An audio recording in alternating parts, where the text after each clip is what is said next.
y'all miss us because we sure missed you.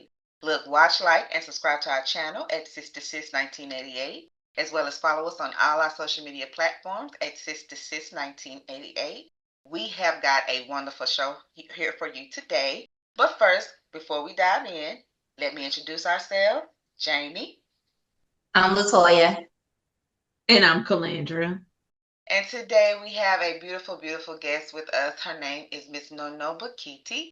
I'm going to allow her to introduce herself, give a small summary of who she is, and then we're going to kind of dive into the questions. We don't want her to give too much because she's going to give us plenty throughout the show. So, Miss Nono, go ahead and tell our viewers who you are.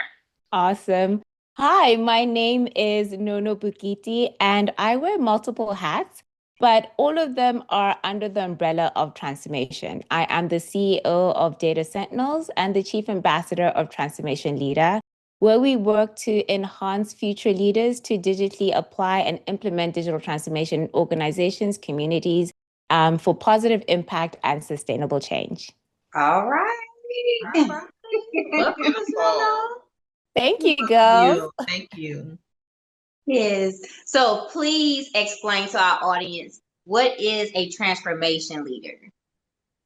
A transformation leader is someone who deploys technology, bridges human psychology and organizational culture and tech adoption. They understand transformation is about people first and systems second. Their role is to make technology an enabler of growth and not a barrier. So think about aligning mindset, culture, and tools to change. Because I want to make sure that you guys understand that transformation is like a metamorphosis. So think about a caterpillar that turns into a butterfly. It started as one thing and it came out as something else. So you really need to be someone who's able to look at multiple different complexes to align the organization to leverage technology to the best way that they can. Okay. So why is community important in driving digital transformation? In short, transformation is always very messy. It's super complex, even very what you would consider something simple, like, oh, let's just change from this tool to another tool. You need to think about the training that gets involved, the anxiety. So that's like the human psychology aspect of trying something new and different. And the fact is, no one sticks with something that's messy alone. So communities create that accountability, that inspiration, that shared resilience. Because maybe today I only have 20% to give for my transformation, but you got like the 80%. So together we're on a daily basis able to kind of keep that energy high. Also, when you learn in isolation, change just feels really hard and heavy, and it creates a lot of anxiety for a lot of people, which is absolutely normal. But when you learn with peers and through challenges and mentors and you have that community, I think that change becomes more sustainable, it's enjoyable, and then it becomes contagious because the whole community is coming along. So do you feel that technology has taken away from authentic human interaction? I think that's actually a very good question. My short answer is no. Technology doesn't remove authenticity. I think poor leadership does because tools are neutral, right? So it's how you use it and how well you use them. If you hide behind screens, you're going to lose that connection or that human touch. But if you use tech to spark real conversations or peer talks or, whatever, catching up, whatever human element. For example, in my organization, one of our team members put everybody on this like walking challenge app, right? Because we're located all over the world. We actually are not located in the same place. And I, in the beginning, did not want to go on this application because I was just like, I am going to lose and have too much pride to lose in this challenge, okay? So I didn't even want to pretend. And I checked the walking rates. They were walking like 1,000 steps a day. So I was like, oh, I'm going to join knowing I do like 10,000 steps a day.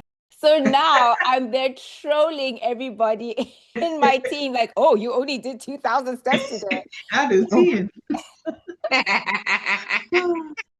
But that's just a way to like, you bringing connection.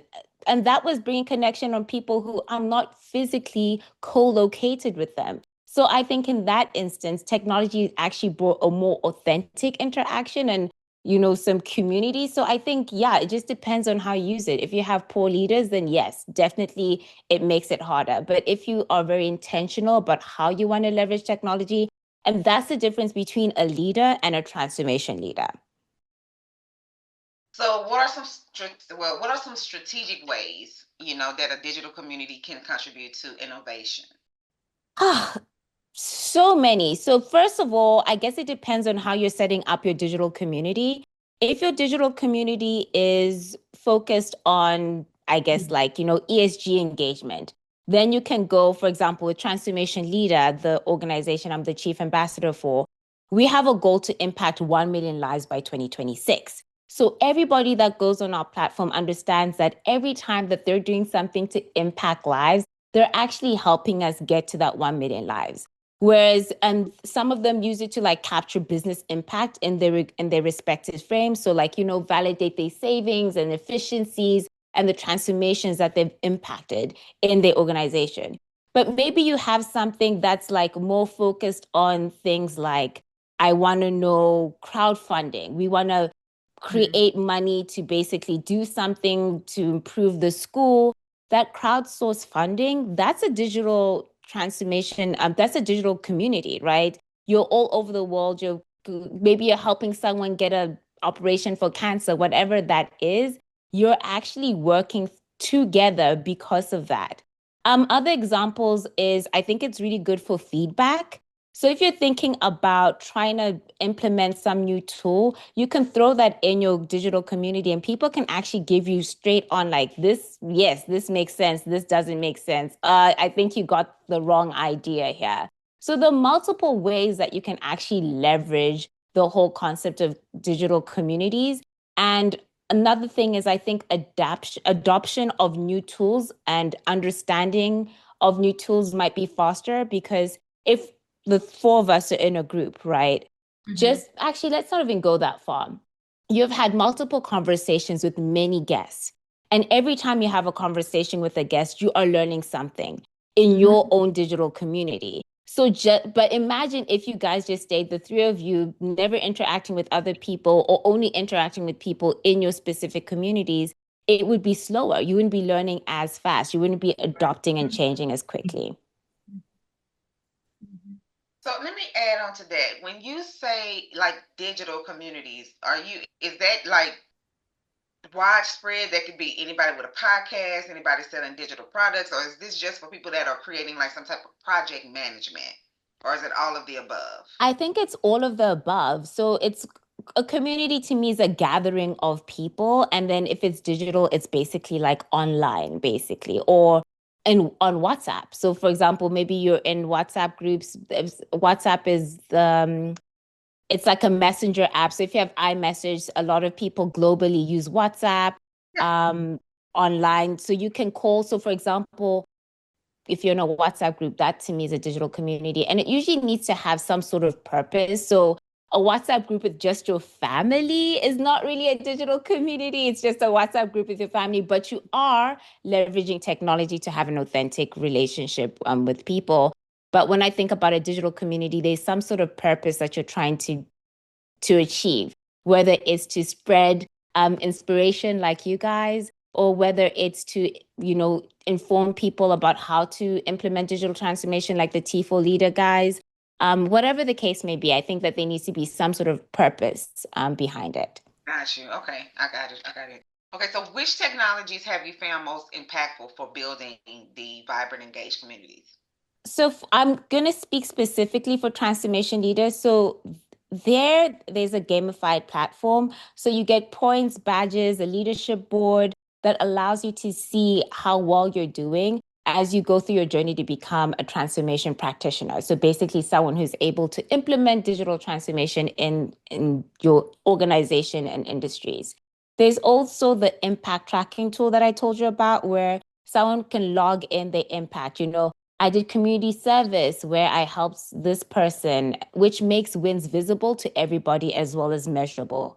But you can also do lightweight communication tools, like I mentioned, WhatsApp. LinkedIn is also a good one that can integrate in spaces. You have LinkedIn groups, you have Facebook groups as well. If people are still on Facebook, I don't know if that's like, if we're not doing Facebook in 2025 anymore.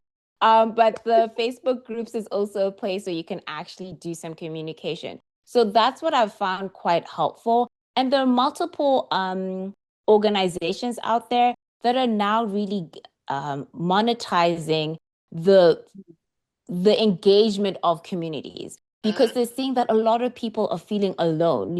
They talk about Gen Zs being one of the most loneliest generations out there. The pandemic hit and then they kind of never recovered from that and they're always on their phones. So how do we bring that community and that sense of connection in those sort of spaces? So there are a lot of tools out there. Beautiful, beautiful. Did you guys have any other questions? This is kind of different. This is a different space, as we say. Every time we have a different guest, anytime you are reacting, you do learn something different. And who knew that there were tools out there too? What did you saw? You said the badge that you could earn, the impactful badge. You just named it. Yeah, so you Oh, can get badges based on what you've done, right? Because it's a gamified platform. So you can get points, badges. You can see how you are on that leadership board. You can you can track your impact through the impact log. You can join there's a Shameless Circle, there's a global book club, all that sort of stuff. And that's all digital. That's all online. right. This is just it's just things have changed from we're 80s babies. Things have changed. Things have changed. Things have changed. Well, Yes, now it's like hello, there's no hello, how are you? It's like just give me your handle, your Instagram handle. right. Exactly. It's not a lot Yes. of this anymore. I know. I'm like, This used to be the thing. This used to be the thing. That's not the thing anymore. yeah, like give me your number, put your number in my phone. That is Boom, right. None of that no more. None of that no more. Okay, Ms. Hunter, we're gonna kind of cut it there, and we're gonna kind of save the juice. You got a lot of juice that you're giving us and our viewers. So Until next time. there's strength in sisterhood. And support in sisterhood. Bye. Bye. Bye.